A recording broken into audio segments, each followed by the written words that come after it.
Comment créer un personnage décalé, clownesque, original, excentrique pour la scène en partant sur de bonnes bases? Pour illustrer, moi je vais prendre un point de départ, ce sera une grimace. Voilà, parce qu'elle me plaît, elle me fait rire. Voilà, je vais vous montrer, c'est celle-ci. Je vais prendre cette grimace et je vais laisser faire mon mental. On va voir ce que ça donne quand je ne contrôle pas et je laisse faire. J'ai faim. Voilà, on est carrément direct. Croque-mitaine, clown ogre, etc.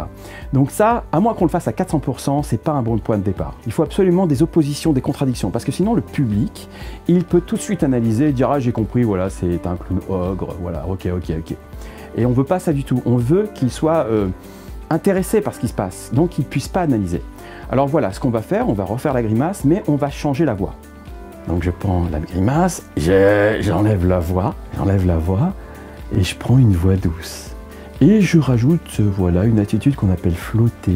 C'est une attitude où il n'y a pas d'instinct, du coup, pas de danger, pas d'accélération brutale. On flotte. Mais en même temps, je tire bien vers le haut. Et là, je suis en train de me perturber moi-même. Normalement, quand j'ai cette attitude de sourcil, c'est que je suis très en colère. Mais en même temps, ma voix est douce, apaisante, et je flotte. Voilà, vous voyez, déjà, si je rentre sur scène avec ça, je vais être beaucoup plus présent. Parce que le public, il a des doutes. Il se dit, mais c'est quoi? C'est un clown ogre? C'est quelqu'un d'avenant, d'empathique? Il ne sait pas. Donc là, on a déjà fait le bon choix d'une structure qui est en opposition. Et maintenant, qu'est-ce qu'on peut rajouter?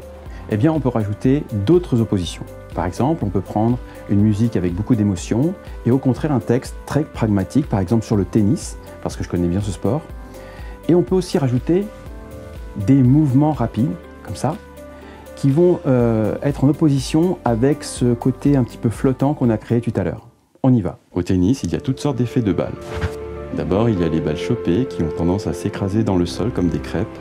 Ensuite, il y a les balles liftées qui, elles, au contraire, s'élèvent dans le ciel de manière impertinente. Et enfin, il y a les balles coupées qui sont très vicieuses parce que quand elles touchent le sol, on ne sait pas de quel côté elles vont aller. Voilà, je crois que vous avez compris l'idée. Je vais arrêter là.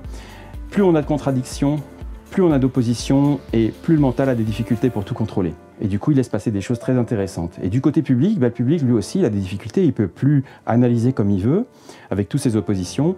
Et du coup, il va commencer à projeter son imaginaire sur le personnage. Et c'est là que le personnage va véritablement vivre.